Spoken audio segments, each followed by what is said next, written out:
Hey everybody, this is geektom. I want to give you guys a short video update on the cleaning and rescaping of the 135.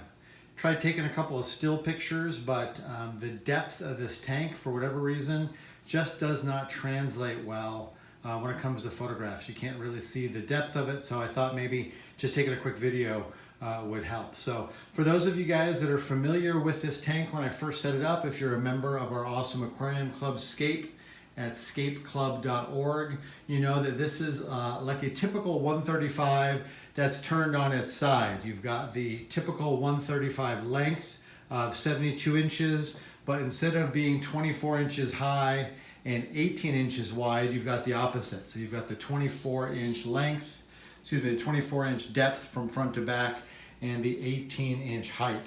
This makes it really awesome for scaping, and when I first set it up, I really took advantage of that by trying to jam it with as many plants front to back as I could. A couple things that didn't go great the first time I set it up is, well, for one thing, this big panel here on the top. I've got no complaints about this tank. It fit my budget. It was actually an extraordinary value, in my opinion, for the quality of the tank.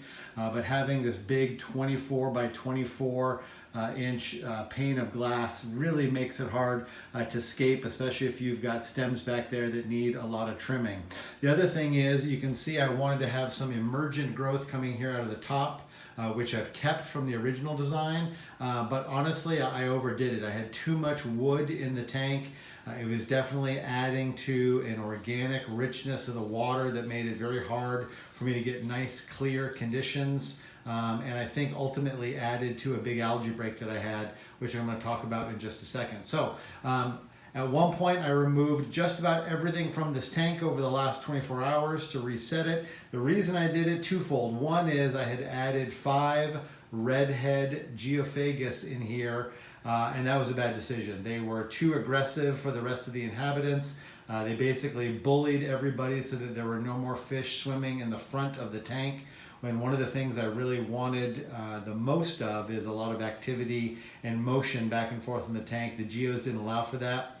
And the other thing, no surprise based on their name, but their sifting and burrowing through the substrate made a huge mess.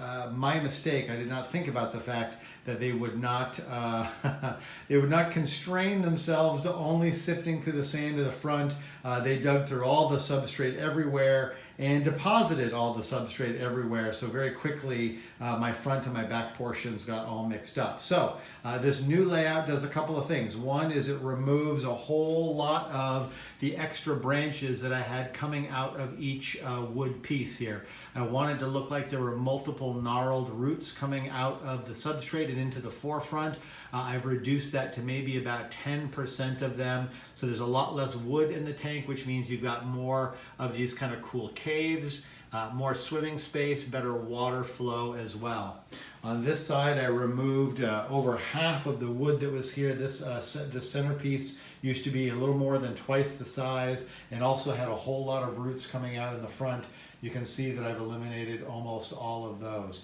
I also had, unfortunately, a big BBA, blackbeard algae outbreak. You can see there's still some pieces I've missed here. Every time I look at the tank, it seems I find a couple things that I've missed. So I'm going back in one piece at a time. But when I removed everything out of the tank, I trimmed a lot. I ended up having to throw out a lot of plants. And so now I've got large sections in the back that are not planted yet. We've got a great club meeting coming up in just a couple of weeks, so I know I will be able to stock up on the plants that I need. I'm thinking I may go a little lower tech. You can see one diffuser there in the back right corner. I do inject CO2 into this tank.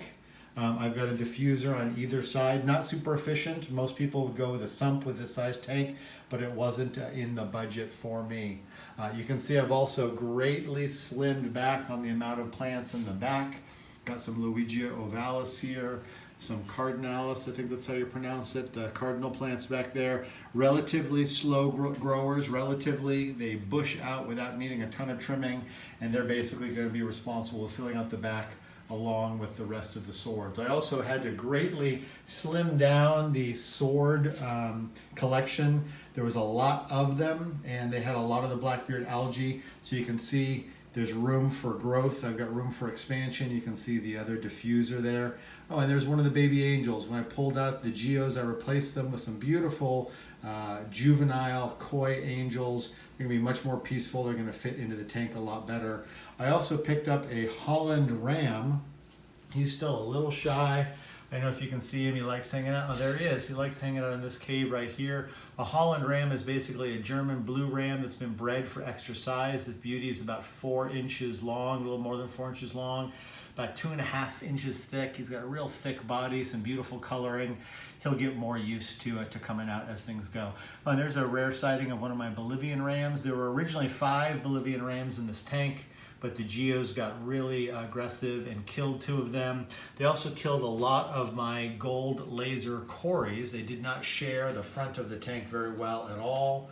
I've replaced those with some emerald cories. So now I have both emeralds and the gold lasers in here. And while they're not doing it right now, maybe because I'm standing in front of here talking to you guys, they've brought a lot of life and activity back to the front of the tank. Anyways, that's the overview of the 135. I hope you enjoyed. If you have any questions at all, of course, you can just reach out. I'm happy to happy to answer any questions you might have. Best way to get a hold of me is through the club website. Again, www.club.org. Awesome community. I've learned so much and just full of great people. Even if you're not from Southern California, we'd love to have you a part of the club so you can get to know us better and be a part of our community. Thanks everybody for taking a look at the tank. Talk to you soon.